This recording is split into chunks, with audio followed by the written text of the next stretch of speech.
아주 중요한 증언들이 쏟아져 나왔는데요. 정확하게 제가 지시한 내용은 국회의사당 및 의원회관을 봉사하여 건물을 확보하라고 했습니다. 건물을 확보하라. 예, 알겠습니다. 증인이 부여받은 봉쇄의 의미가 국회의원들 출입을 금지시키라는 것이나 이런 것들이 아니라 매뉴얼에 따라서 테러리스트 등 적대적 위협 세력으로부터 국회에 진입되지 못하도록 방어하라는 그런 개념이죠. 네, 맞습니다. 예.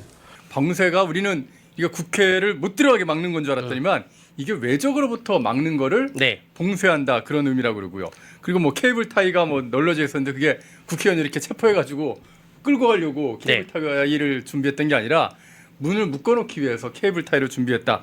이런 얘기를 하고 있는데요. 계엄군의 국회 출동은 헌정을 문란하고 국회의원들을 체포하고 하긴 그런 게 아니라 국회의 질서를 유지하고 국회를 지키기 위한 그런 내용이었다. 이게 다 맞는다는 얘기지 않습니까? 네. 곽종근 사령관은 지휘통지실에서 지휘를 내렸던 사람이고 김현태 특임단장은 12월 3일 밤 11시경에 국회 현장에서 현장을 진두지휘했던 사람입니다. 그러니까 저 사람이 들은 말과 저 사람이 그래서 나간 것이 현장 지휘가 되는 것이에요.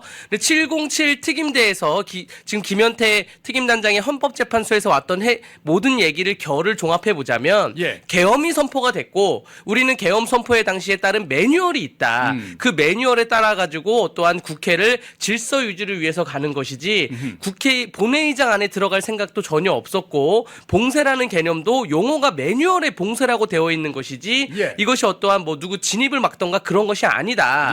그래서 내가 지나가다가 안규백 의원도 만났는데 안규백 의원에 대해서 내가 막던가 체포하던가 하지 않고 그냥 인사하고 지나갔다 라고 하면서 그럼 실탄을 챙겼다는 것은 챙긴 게 아니라 707은 어디를 가든 헬기에다가 실탄을 실어가냐. 그러니까 그렇다고 그랬어요. 우리가 무슨 국회에 가기 위해서 실탄을 챙겨간 게 아니라 출동을 할 때 707은 어디를 가든 실탄을 챙겨가도록 되어 있다.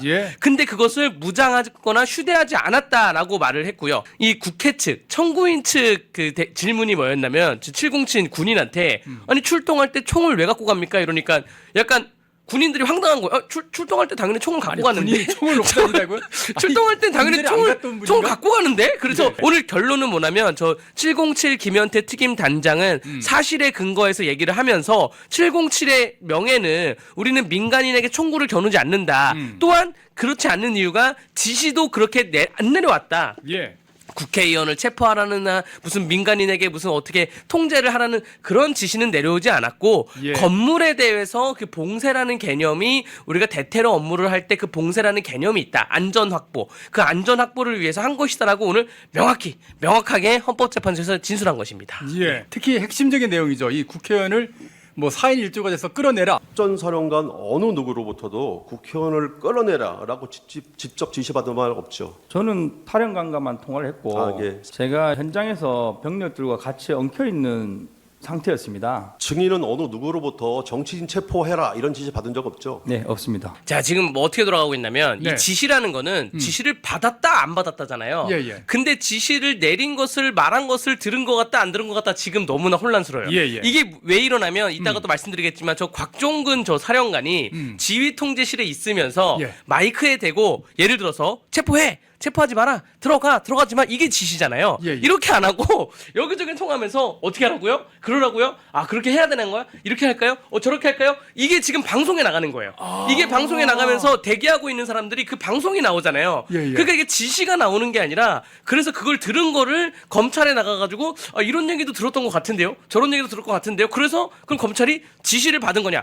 지시받은 건 없는데요? 그럼 검찰이 생각하기에 아니 지시받은 건 없는데 그럼 뭘 들었다라는 거야? 지시를 받았냐 안 받았냐를 물어봐야지 뭐 그런 얘기 들은 적이 있어요? 이게 무슨 군대입니까? 지시 안 받으면 안 받은 거죠. 이게 인공위성 같은 거를 위에서 내려다보면서 자 저쪽에 무슨 적이 있으니까 우회로를 타서 뒤로 돌아가고 막 그런 거를 누가 이렇게 지시를 하지 않습니까? 그때 갑자기 집에서 전화가 와가지고 잠깐만 여보요 잠깐만 기다려봐. 그건 뭐 잔디 깎는 거니 하라고 이러면 안 되잖아. 영화에서도 안 그런다고요. 대통령 입장에서 보면 황당한 게 대통령실에서 국회의원 체포했다고 지시 내는 적 없다.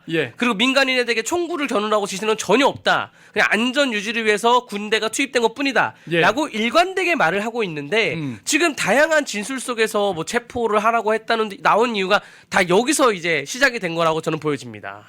진술이 막 오락가락하고 자기가 좀 머릿속에 정리가 하나도 안 되거든요. 그다음에 그러니까 의결 정적수가 안 채워진 것 같다라는 얘기는 했고 150명 맞습니다. 얘기는 들은 기억이 없다. 당시에 당시에는 그 12월 3일 당시에는 제가 경황이 없어서 그 부분 이후에 제가 말한 걸 제가 들었습니다. 다른 확인했습니다. 사람한테 들었다는 얘기지 예. 증인의 기억에는 없다는 말이잖아요. 예, 그때 당시는 그렇습니다. 아니 지금은 제가 그때 당시에서 그 부분 아니 알았다는 게 아니라 그 말을 들은 것이 생각이 난 거냐는 말이에요. 150명은 그렇습니다. 들었다고요? 아직 의결 정족수가 채워지지 않은 것 같다라는 건 정확하게 제가 알고 있는 사실입니다. 아니, 알고 그다음- 있는 게 아니라 들은 얘기냐고요? 예, 맞습니다. 그럼 150명도 들은 얘기입니까? 150명은 나중에 제가 그렇게 얘기했다는 걸 제가 들은 겁니다. 기억나는 대로 얘기해라. 기억이 안 나면 기억이 안 난다 얘기하면 되거든요. 예. 그런데 뭐 제가 말했다고 나중에 누구한테 들었으니까 그래서 기억이 나는 것 같기도 하고 제 생각인 것 같습니다. 지금 무슨 얘기하는지 본인도 모르는 거예요. 그러니까요. 저런 정신으로 검찰에 가서 진술한 거, 민주당 의원들 만나서 혼돈된 거 이런 게 다 지금 짬뽕돼 있는 것인데 헌법재판관들이 기록을 다 받아본 겁니다. 다 받아보니까 이거 이상한데? 야, 지시라는 거는 지시가 탁탁탁탁탁 내려와서 하시 어떻게 해서 탁탁탁탁탁 올라가야 되는데 예. 어느 순간 혼선 있고 이런 거예요. 자기 머릿속에는 야, 의결 정수가 몇 명이지? 뭐 물어봤을 거 아니에요. 예. 야, 몇 명이야? 몇 명이야? 150명이야? 150명이야? 근데 이런 얘기가 아까 말씀드렸다시피 마이크를 켜놓은 상태에서 얘기를 나눠가지고 이게 영내 대기하고 있는 사람들한테 다 전달이 된 겁니다. 그래서 아이고야. 영내 대기에 있는 사람들은 뭐 150명 뭐래? 이런 얘기가 지금 또 이렇게 조사를 받으면서 퍼져나가게 된 거고 탄핵 재판을 단 한 1초도 빠짐없이 모든 봤다. 보면 볼수록 재판을 왜 하는지 모르겠다. 지금 이렇게 평을 남겼습니다. 예. 재판을 다 본 사람들이. 국정원 사령관한테는 전화는 한 적은 있다. 전화를 딱 해서 사령관 어디 계시냐라고 했더니 저는 지휘통지실에 있습니다라고 사령관이 얘기해서 아 그러면 화상으로 보고 있네라고 알았다 하고 끊었다는 겁니다. 왜냐하면 현장이 궁금한데 예. 그 화상으로 보고 있는 거는 또 똑같으니까. 그래가지고 알았다고 끊었고 본인이 무슨 뭐 의결 정족수니 뭐 150명이니 뭐 체포하라니 이런 얘기는 뭐 이런 방법 안 했다는 것이죠. 예.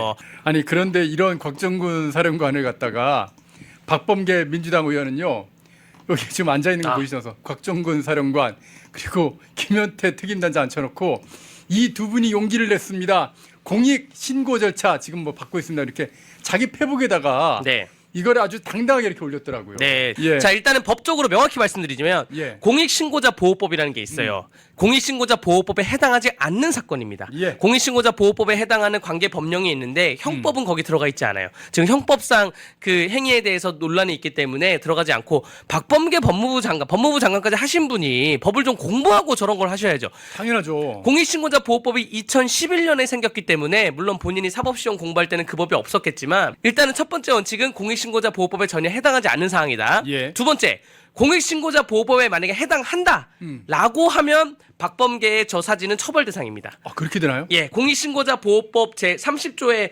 보면 이 피신고자의 인적사항 등을 포함해서 신고 내용을 공개한 자 공익신고자의 인적사항이나 공익신고자 등을 미루어 알 수 있는 사실을 다른 사람에게 알려주거나 공개한 자 이런 사람들은 징역 3년 이하나 3천만 원 이하의 벌금에 처해집니다. 오히려 공익신고자 보호법이 아니기 때문에 저러한 행위 자체가 강요죄에 해당할 수가 있어요. 지금 어허. 이거 써라라고 하는 게 얼마나 큰 부담이 되겠습니까? 저 예. 자체가 강요죄가 될 수 있다 말을 하겠습니다. 예.